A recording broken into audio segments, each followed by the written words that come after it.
Në Bibliotekën Universitare Shkencore të Shkodrës u zhvillua një takim letrar kushtuar veprës së rrëfimit një romancieri të ri të Umberto Ecos, e sjell në gjuhën shqipe nga përkthyesi Zia Vukaj. Gjatë diskutimit u trajtuan aspektet kryesore të veprës, qasja e Ecos në letërsisë dhe shkrimit, si edhe sfidat e përkthimit letrar në gjuhën shqipe.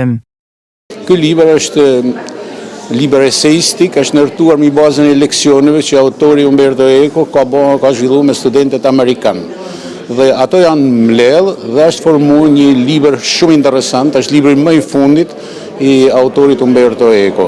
Është një libër që ju shërben të gjithë atyre që merren me letërsi, të gjithë atyre që merren me mass media, pra është një libër ku gjen veten çdo individ që merret edhe me median, por edhe që merret me letërsinë, por edhe që merret me shkrimtarinë, por edhe që merret edhe me historinë dhe me shumë disiplina të shkencave humane.